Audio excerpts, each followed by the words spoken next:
A gente tem aqui duas doenças bem conhecidas, né, e bem temidas. Um único mensageiro em comum e um plano, um plano genial para dominar as nossas células. Hoje, a gente vai desmontar a estratégia por trás da febre amarela e da dengue para entender direitinho como esses vírus executam seu ataque. Então, como é que isso tudo começa? Bem, a gente tem dois ciclos acontecendo ao mesmo tempo. De um lado, o ciclo silvestre, lá no meio da mata, entre macacos e mosquitos. E do outro, o ciclo urbano, que é aqui, nas cidades, entre as pessoas e os mosquitos. E quem é que faz a ponte? Quem permite que o vírus pule de um cenário para o outro? Pois é, ele mesmo, o mosquito. Beleza, então. Bora mergulhar de cabeça nisso. Para a gente entender de verdade como esses vírus operam, a gente precisa primeiro dar uma boa olhada na arma que eles carregam. E aqui está o chefão por trás de tudo, a família Flavivirus. Pensa neles como especialistas em usar insetos de Uber, sabe? E todo o plano de ataque deles, tipo o manual de instruções completo, tá todinho compactado numa única e eficiente fita de RNA. Agora a gente vai botar o microscópio para funcionar. Vamos dar um zoom e entrar no campo de batalha de verdade, que é o interior de uma célula humana. A gente vai ver passo a passo como o vírus coloca em prática o seu engenhoso plano de sequestro. Pode até parecer complicado, mas a estratégia é brilhante de tão simples. O vírus basicamente engana a nossa célula. Ele chega com o RNA dele, entrega para a maquinaria da célula e faz com que ela leia tudo de uma vez só, sem parar. E o resultado? Não é um monte de pecinhas separadas, não. É uma única e gigantesca poliproteína.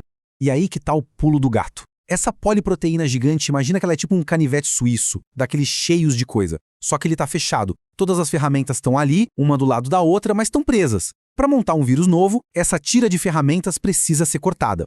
E tem que ser nos lugares exatos.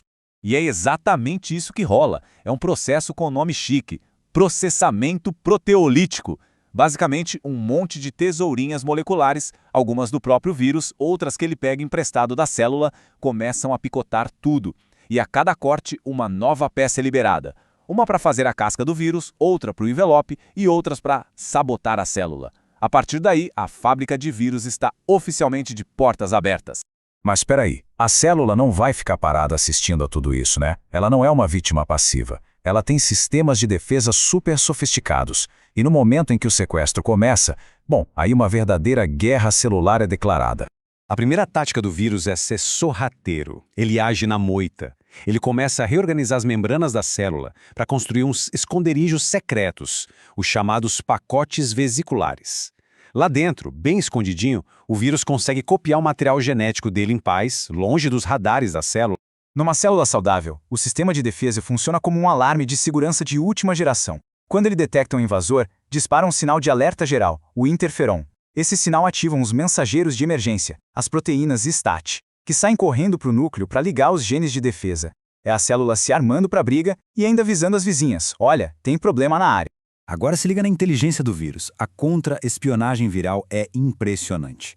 O Flavivírus não só se esconde, ele vai lá e corta os fios do alarme. As proteínas dele atacam ativamente esse sistema de alerta, impedindo que o sinal de perigo seja enviado ou recebido. E o mais incrível é a precisão cirúrgica desse ataque. Não é uma coisa aleatória. Cada proteína viral tem uma missão, é um sabotador especializado. Uma bloqueia um mensageiro específico, outra corta a comunicação em outro ponto. O resultado final é o mesmo. A célula fica cega, fica muda, completamente vulnerável. Ok, com as defesas da célula no chão, vamos seguir o rastro de destruição que o vírus deixa pelo corpo. O primeiro passo é a invasão. Depois da picada, o vírus cai na corrente sanguínea e infecta células do nosso próprio sistema de defesa. Ele as usa como um cavalo de Troia para chegar até os linfonodos. E a partir dos linfonodos, que são como um centro de comando do sistema imune, o vírus lança seu ataque em escala total. Ele se espalha para todo lado, mirando em órgãos vitais. O fígado, em especial, vira um alvo preferencial, o que explica um dos sintomas clássicos da febre amarela. O estrago nesses órgãos essenciais acaba gerando uma reação em cadeia, uma cascata catastrófica. Os vasos sanguíneos começam a se romper, causando hemorragias. A falha dos órgãos leva ao choque. É a chamada fase tóxica da doença, quando o corpo simplesmente entra em colapso. Ufa, depois de ver de perto essa guerra microscópica, vamos dar um passo atrás agora. Sair do nível celular e olhar o quadro geral. Quais são as consequências disso tudo no mundo real? E talvez o mais importante, como é que a gente luta de volta? E essas pirâmides mostram uma coisa fundamental. Tanto na febre amarela quanto na dengue, a base da pirâmide é bem larga. Isso significa que a maioria das pessoas que pega o vírus ou não tem sintoma nenhum ou tem uma forma bem leve. O verdadeiro perigo mora lá no topo, na pontinha da pirâmide. São os casos graves. São a minoria, é verdade, mas as consequências são devastadoras. Apesar de serem primos, os sintomas mais conhecidos são diferentes. A febre amarela ataca o fígado com tanta força que causa a icterícia, aquela pele amarelada. Já a dengue, bom, ela ganhou o apelido de febre quebra-ossos por um motivo, né? A dor no corpo é terrível. Nos casos graves, as duas podem causar hemorragia, mas cada uma por um caminho diferente. Felizmente, contra a febre amarela, nossa principal estratégia é a prevenção. E para isso a gente tem uma arma extremamente poderosa. Uma vacina que já existe há décadas e oferece uma proteção super eficaz e duradoura. Já com a dengue, a história é mais complexa. Como não existe um tratamento específico, o foco muda do paciente para o ambiente. A luta contra a dengue é, na essência, uma luta contra o mosquito Aedes aegypti. E isso vai desde o que todo mundo já sabe, não deixar água parada, até estratégias super inovadoras como usar uma bactéria, a Wolbachia, que impede o mosquito de transmitir o vírus. Então, para resumir de um jeito bem direto, para a febre amarela, a palavra-chave da saúde pública é vacinação. Para a dengue, a palavra-chave é controle do vetor.